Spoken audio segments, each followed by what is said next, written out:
Welcome back, dear students. Today we will discuss the part of the topic the cattle farming. Cattle farming जो हमने last time start किया था उसको आगे proceed करते हैं.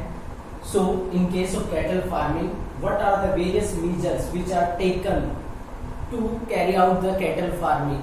Means cows और buffaloes को रियर करने के लिए कौन कौन सी चीजों को ध्यान में रखना होता है, कौन सी प्रिकॉशंस लेनी होती है, उन सभी को हम बोलते हैं measures. So first measure is proper cleaning and shelter facilities are required. सबसे पहला जो फैक्टर है क्लीनिंग. जहां पे कैटल्स को रखा जाता है वहां पे कैटल्स के लिए प्रॉपर क्लीनिंग की जरूरत पड़ती है. एंड शेल्टर फैसिलिटीज मीन जहां पे रख रहे हैं उसको उस प्लेस के अंदर क्या फैसिलिटीज की जरूरत होती है, मीन जो भी शेल्टर प्लेसेस है उसको प्रॉपरली क्लीन करना वो सबसे इम्पोर्टेंट है. और किस पर्पज के लिए किया जाता है ऐसा क्लीनिंग और शेल्टर फैसिलिटीज क्यों जरूरी है? That is for human farming. Human farming का मतलब होता है non cruelty to the animals. Means उनके अगेंस्ट हमें कोई क्रूएल एक्शन नहीं लेना है, क्रूएलिटी नहीं शो करनी है, उनको नुकसान नहीं पहुंचाना है. उसके बाद हेल्थ ऑफ एनिमल्स, उनके हेल्थ को मेंटेन करने के लिए हम ऐसा करते हैं क्योंकि अगर एक पर्टिकुलर कैटल हेल्दी रहता है तो वो ज्यादा प्रोडक्शन दे सकता है. And production of clean milk, तो अगर हम हेल्दी जो क्लीनिंग कंडीशन और शेल्टर प्रोवाइड करते हैं तो उससे मिल्क प्रोडक्शन भी काफी हद तक बढ़ जाता है. सेकेंड फैक्टर आता है regular brushing to remove dirt and loose hairs. जो कैटल्स है, काव या बफेलोज है, उनकी बॉडी के ऊपर डर्ट जो मिट्टी है वो चिपक जाती है, डर्ट जो होता है वो चिपक जाता है, या लूज हेयर जो उनके लूज हेयर्स है उसकी वजह से इरिटेशन होती है. तो उनके केस में रेगुलर ब्रशिंग की जरूरत पड़ती है इस डर्ट को और इस लूज हेयर्स को रिमूव करने के लिए. They should be sheltered under the well ventilated roofed shades. उनको एक वेल वेंटिलेटेड जो हवादार जगह होती है, वेल रूफ्ड शेड्स, और जिसके ऊपर छत भी होती है, ऐसी जगह पर उनको रखा जाता है. और ऐसी रूफ्ड जो शेड होती है वो प्रोटेक्ट करती है इनको from rain, heat and cold. तो हीट, रेन एंड कोल्ड इन सब से प्रोटेक्शन हो जाती है. तो वेल वेंटिलेटेड शेड्स की जरूरत पड़ती है. Floor of the cattle sheds needs to be sloping. जो उनकी जो शेड होती है वो स्लोपिंग होनी चाहिए ताकि जितना भी एक्सक्रीटा उनका होता है, जैसे यूरिनेशन वो जब करते हैं तो सारा यूरिन उनके नीचे से एक पर्टिकुलर जगह पे आ जाए. So as to stay dry and to facilitate cleaning, जिससे उनके बैठने की जगह ड्राई रहे और क्लीनिंग कर पाना आसान हो जाए. अगर जो फ्लोर है वो अगर स्लोपिंग नहीं होगा, अगर वो बिल्कुल पैरेलल होगा तो उस केस में जितना भी उनका एक्सक्रीटा, डंग है या यूरिनेशन जो करते हैं वो सारा वहीं पे फैला रहेगा, जिससे क्लीनिंग नहीं हो पाएगी और डिजीज होने के चांसेस बढ़ जाते हैं. उसके बाद नेक्स्ट थिंग आती है food requirements for dairy animals. जो डेयरी एनिमल्स हैं उनको किन फूड की जरूरत पड़ती है? First is maintenance requirement. Maintenance requirement means body को मेंटेन करने के लिए भी फूड की जरूरत होती है. तो दो तरह की यहाँ पे रिक्वायरमेंट्स होती है, maintenance requirement and milk producing requirement. Maintenance requirement का मतलब क्या है? The food required to support the animal to live a healthy life. यानी कि एनिमल को हेल्दी रखने के लिए जो फूड हम उसको प्रोवाइड करते हैं वो रिप्रेजेंट करता है उसकी मेंटेनेंस रिक्वायरमेंट को. सेकेंड रिक्वायरमेंट होती है मिल्क प्रोड्यूसिंग रिक्वायरमेंट, यानी कि मिल्क प्रोडक्शन के लिए क्या फूड उसको देना पड़ेगा. Type of food required during the lactation period. Lactation period आपको पता ही है, that is the period of milk production after the birth of a calf. एक काफ के बर्थ के बाद से जब फीमेल मिल्क प्रोड्यूस करना स्टार्ट करते हैं उसको लैक्टेशन पीरियड बोलते हैं. तो लैक्टेशन पीरियड में स्पेशल टाइप का फूड सप्लाई करना होता है ताकि मिल्क प्रोडक्शन को बढ़ाया जा सके. नेक्स्ट थिंग आती है एनिमल फीड इंक्लूड्स. जो खाना उसको दिया जाता है, चाहे वो मेंटेनेंस रिक्वायरमेंट की बात करें या मिल्क प्रोड्यूसिंग रिक्वायरमेंट की बात करें, तो जो भी इनका खाना उसमें क्या क्या चीजें होनी चाहिए. First roughage. रफेज मीन्स जो ये कह सकते हैं रेसे वाली जो चीजें होती हैं, विच इज लार्जली फाइबर. यानी कि जो रफेज फूड होता है वो फाइबर कंटेंट उसके अंदर ज्यादा होता है. जैसे चारा होता है, जो क्रॉप्स होती हैं, ग्रीन क्रॉप्स जो उनको दी जाती हैं, उसके अंदर फाइबर कंटेंट काफी ज्यादा होता है, जैसे ग्रासेस दी जाती हैं या ओट्स उनको दिया जाता है, उसके अंदर फाइबर कंटेंट काफी ज्यादा होता है। दूसरा फूड जो उनको दिया जाता है वो है कॉन्सेंट्रेट्स। कॉन्सेंट्रेट्स का मतलब होता है the food which is low in fibre, जिसके अंदर फाइबर कंटेंट तो कम है but that is highly rich in proteins, लेकिन इस फूड के अंदर प्रोटीन का कंटेंट ज्यादा है और जो दूसरे न्यूट्रिएंट्स है उनका कंटेंट भी काफी ज्यादा होता है। तो ऐसे फूड मटेरियल को बोलते हैं कॉन्सेंट्रेट।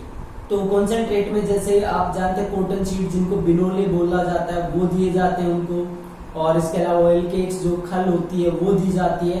तो इनके अंदर प्रोटीन और जो दूसरे न्यूट्रिएंट्स है वो काफी ज्यादा होते हैं और फाइबर कम होता है। फाइबर के लिए उनको ग्रीन जो प्लांट्स हैं, क्रॉप्स है वो प्रोवाइड की जाती है। तो ये रिक्वायरमेंट है, फूड रिक्वायरमेंट डेयरी एनिमल्स के लिए कि हमें डेयरी एनिमल्स को किस टाइम पे कौन सी डाइट प्रोवाइड करनी होती है और उनकी डाइट का कंपोजिशन कैसा होना चाहिए, उसमें रफेज और कॉन्सेंट्रेट दोनों का एक बैलेंस होना जरूरी होता है।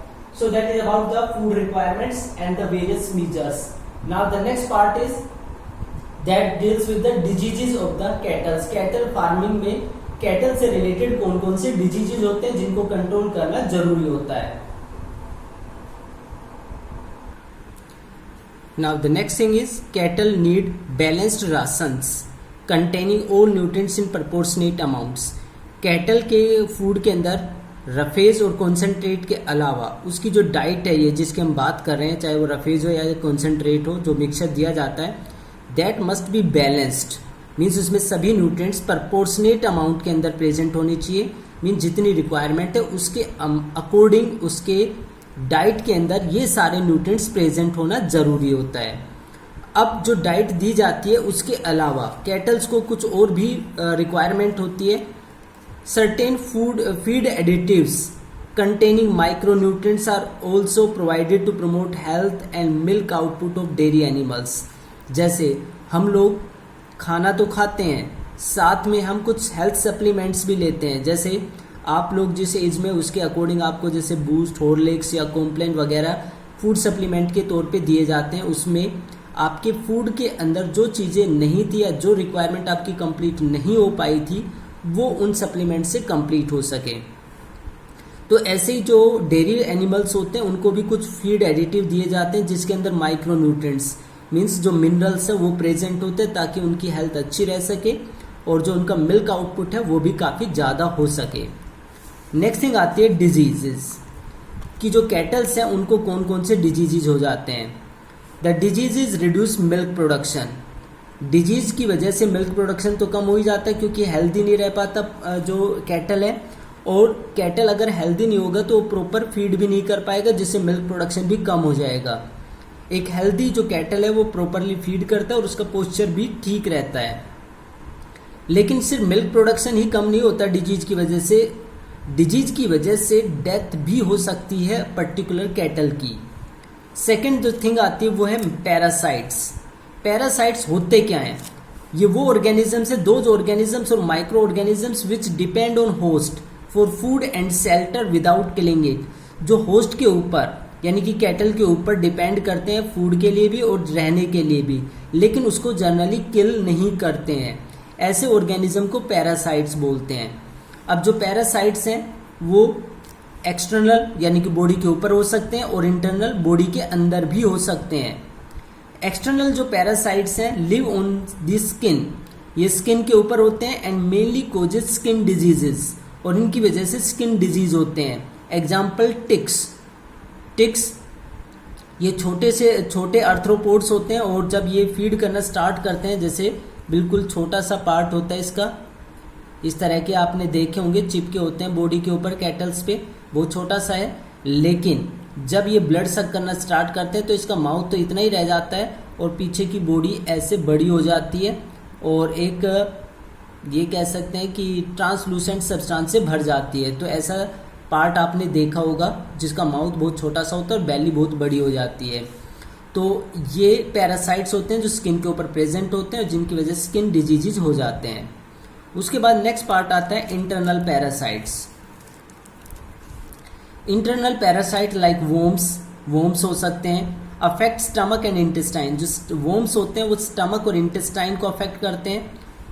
जबकि फ्लूक एक ऑर्गेनिज्म होता है इसी तरीके का, फ्लैटवर्म होता है, ये दैट डैमेजेस लीवर, ये कैटल्स के लीवर को डैमेज करता है। उसके बाद नेक्स्ट थिंग आती है infections diseases caused by bacteria and viruses. जो डिजीजेज हैं वो बैक्टीरिया और वायरसेस की वजह से भी काफ़ी सारे डिजीज कैटल्स को होते हैं। अब बैक्टीरिया और वायरस से होने वाली डिजीज को रोकने के लिए वैक्सीनेशन, जो टीका बोलते हैं, वैक्सीनेशन का यूज किया जा सकता है, जो डिजीज के अकरेंस को या उसके स्प्रेड को रोक सकता है। Now next part is poultry farming, rearing of fowl birds for egg production and meat. Fowl birds जो चिकन होते हैं उनको एग प्रोडक्शन या मीट के लिए रियर करना, उनको फीड कराना, उनकी ब्रीडिंग कराना, उनका डिजीज कंट्रोल कराना, इन सब जो मैनेजमेंट प्रैक्टिस की जाती है उसको पोल्ट्री फार्मिंग बोलते हैं। अब जो पोल्ट्री फार्मिंग है उसके अंदर दो तरह के जो चिकन है वो यूज किए जाते हैं, layers for egg production and broilers for meet purpose.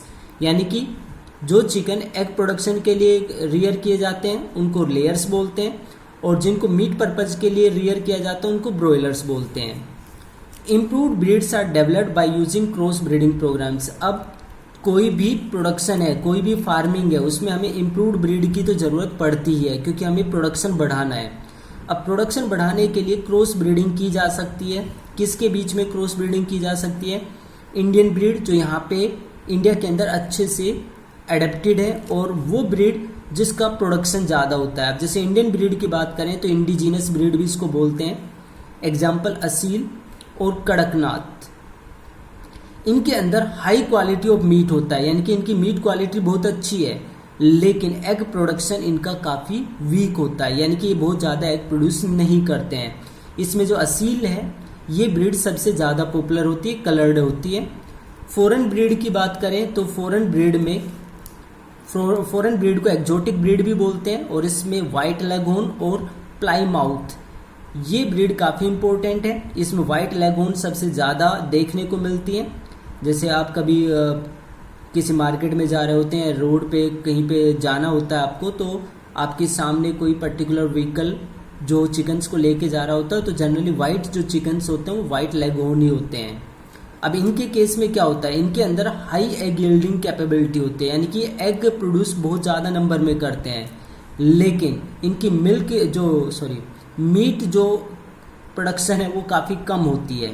अब अगर इन दोनों को क्रॉस ब्रीड करा दिया जाए तो जो ब्रीड ऑब्टेन्ड होगी, हाइब्रिड जो ऑब्टेन्ड होगा इनसे, उस हाइब्रिड के अंदर मीट की क्वालिटी भी अच्छी हो जाएगी और एग प्रोडक्शन भी अच्छा हो जाएगा।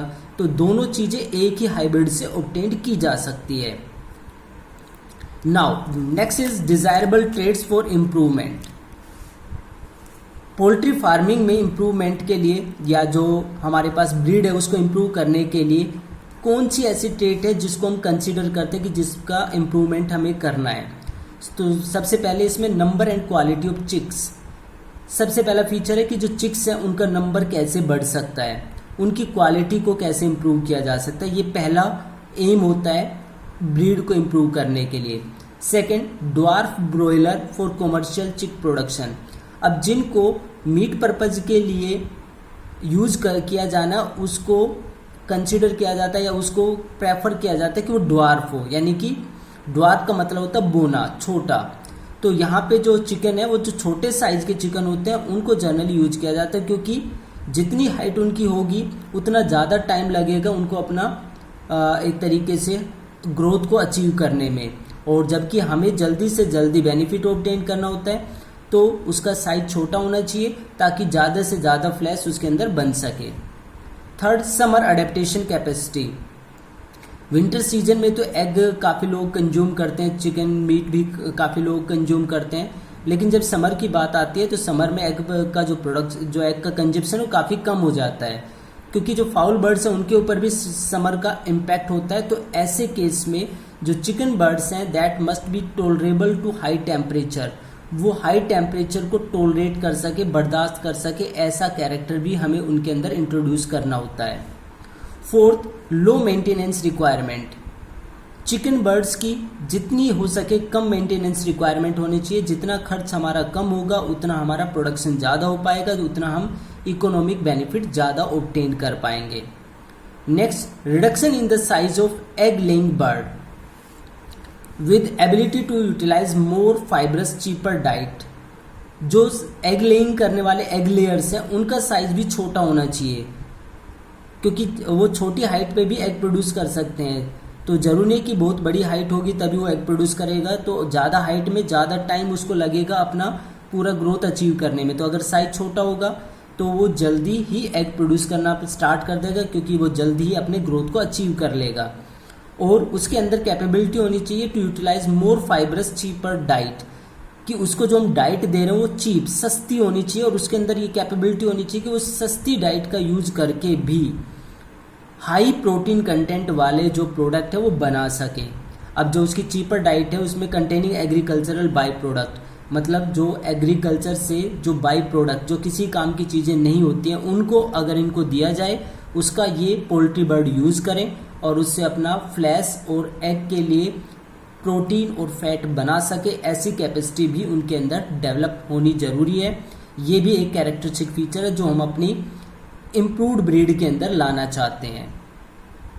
Next, management practices required for good production of poultry birds. जो पोल्ट्री बर्ड्स हैं उनके अच्छे प्रोडक्शन के लिए हमें क्या मैनेजमेंट प्रैक्टिस फॉलो करनी जरूरी होती है। फर्स्ट, मेंटेनेंस ऑफ टेम्परेचर, यानी कि जहाँ पे पोल्ट्री बर्ड्स को रखा जा रहा है वहाँ पे टेम्परेचर को मेंटेन करना। Second, hygienic condition in housing and poultry feed, जहाँ पे उनको रखा जा रहा है वहाँ पे साफ़ सुथरी जगह वो होनी चाहिए। उसके अलावा जो उनका फीड होता है, जो उनका खाना होता है, उसके अंदर भी सफाई का ध्यान रखना जरूरी होता है।